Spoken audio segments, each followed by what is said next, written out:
ইসলামী সমাজ চালু হয়ে গেলে আল্লাহ রাব্বুল আলামিন সম্মানের নিরাপত্তা দিবেন প্রত্যেক নাগরিককে। ইয়া আইয়ুহাল্লাযীনা আমানু লা ইয়াসখার কওমুম মিন কওমিন, হে বিশ্বাসীরা তোমরা এক গোত্র আর এক গোত্রকে ঠাট্টা করো না, চাষীরা তাঁতিদেরকে গালি দিও না। ওয়ালা তালমিজু আনফুসাকুম ওয়ালা তানাবাজু বিল আলকাব, একে অপরের দোষ গিয়ে বেরিও না, আল্লাহ নিষেধ করেছেন।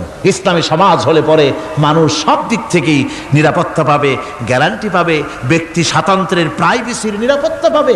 কারো ঘরের মধ্যে কেউ হঠাৎ করে ঢুকবে না, অর্ডার নিয়ে ঢুকতে হবে, পারমিশন নিয়ে ঢুকতে হবে। আল্লাহ পাক বলেছেন লা তাদখুলু বুয়ুতান গায়রা বুয়ুতিকুম হাত্তা তাস্তানিসু ওয়া তুসাল্লিমু আলা আহলিহা, অন্যের ঘরের মধ্যে পারমিশন ব্যতি রেখে প্রবেশ করো না।